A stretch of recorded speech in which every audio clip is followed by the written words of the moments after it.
The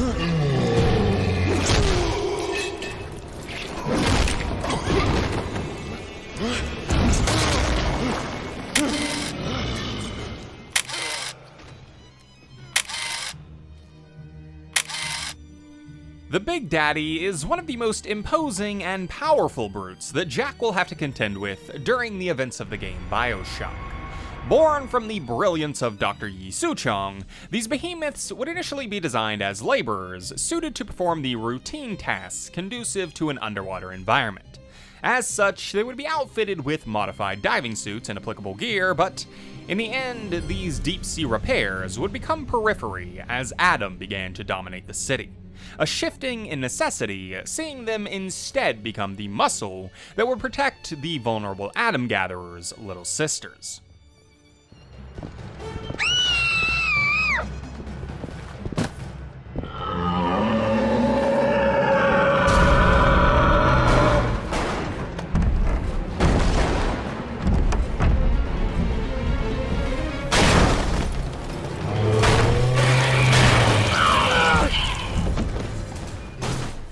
The story of the Big Daddies as we know it begins with a need for laborers capable of maintaining Andrew Ryan's incredible achievement of creating a metropolis deep beneath the ocean's surface.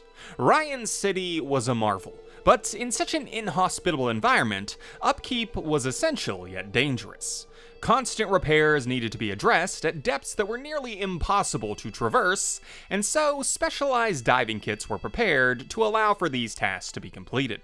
At first, these men were just that, laborers donning the suit as they worked for their place in Ryan's society. However, with the discovery of a genetic material known as Adam, this would all change. Research into the possibilities of this miracle substance would lead to a boom of innovation inside the burgeoning city. Beauty, brilliance, even superpowers, Adam had unlocked the potential for true genetic enhancement, and none would embrace this new age quite like a man named SuChong. A pioneer in medical research, SuChong would become well known within Rapture for his work on plasmids, as well as his creation of what he would dub Big Daddies. The divers that had helped keep Rapture running were invaluable, but with the power of Adam, SuChong knew that they could become even more effective. With the desire to create an ideal worker, he would begin experimenting on the isolated population of Rapture, using them as a basis to create the next evolution in the city's underwater maintenance.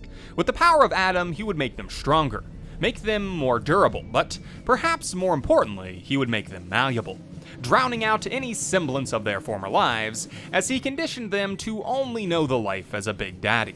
Of course, this procedure was entirely unethical, so the process would be maintained as a highly regarded secret within Ryan Industries, citizens seeing only that these hulking beasts were constantly working on the city from just beyond the windows. Their mystique matched only by their imposing stature, a characteristic which would only become more prominent as they moved from outside the walls to in. Everyone's scared now. Everyone needs Adam. More than little sisters can make. Good news is war makes lots of corpses. SuChong knows a way to recycle Adam from corpses, but can't send a little sister out the street unprotected. SuChong must think on this. Adam had entirely taken hold of Rapture since its introduction. Not only were the benefits almost too enticing to ignore, but its undisclosed addictive properties meant that it was almost impossible for production to keep up with demand.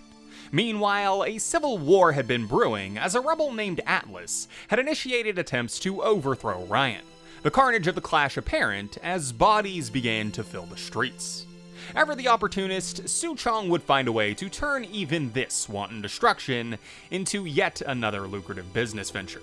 Adam was derived from a sea slug found by happenstance by a woman named Bridget Tenenbaum, but it yielded only very small test samples with which to work. As such, she'd had to find a way to amplify that creation, and would discover that embedding the slug into the stomach lining of young girls would give them an upscale in production. A side effect of the procedure would leave these girls essentially invulnerable, and with this knowledge, SuChong would formulate his plan. He would create a tool that would allow the hollow-eyed children to siphon off excess Adam from the bodies of the dead, planning to set them free into the city to recover this invaluable liquid and return it to help solve their constant need. But as he made his initial attempts, he would uncover a problem. The once civil people of Rapture had become so desperate for any amount of Adam that they would attack the Little Sisters on sight, stealing whatever they'd managed to procure, at times even ripping the slug from the host's body. The Little Sisters themselves were weak, unable to fight back against the onslaught of crazed Adam-obsessed lunatics that now clung to the street in droves. The children needed a protector, and as SuChong pondered where to find one, he remembered the Big Daddies. However, there was a problem. He needed to find a way to get these mountains of metal to care for these feeble young girls so as to actually guard them in the field.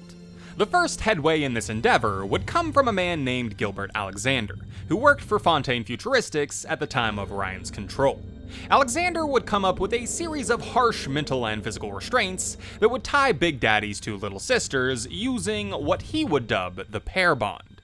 Essentially, this bond would be created to mimic the love that a father has for their child, with the first successful candidate being a political prisoner who would become known as Subject Delta.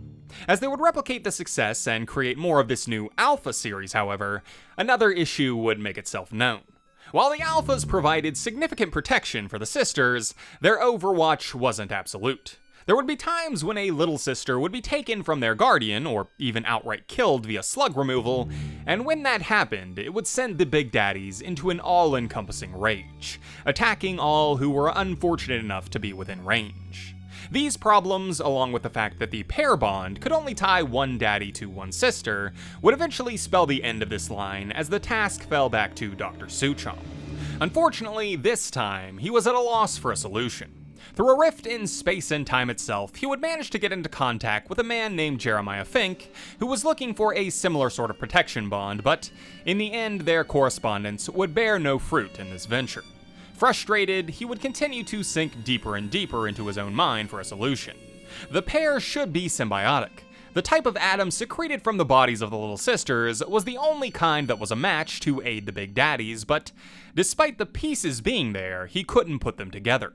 A failure that would eventually spell his end. Sequence to allow for... Get away, you filthy little shit!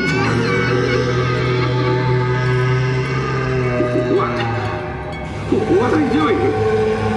Get back! Get back!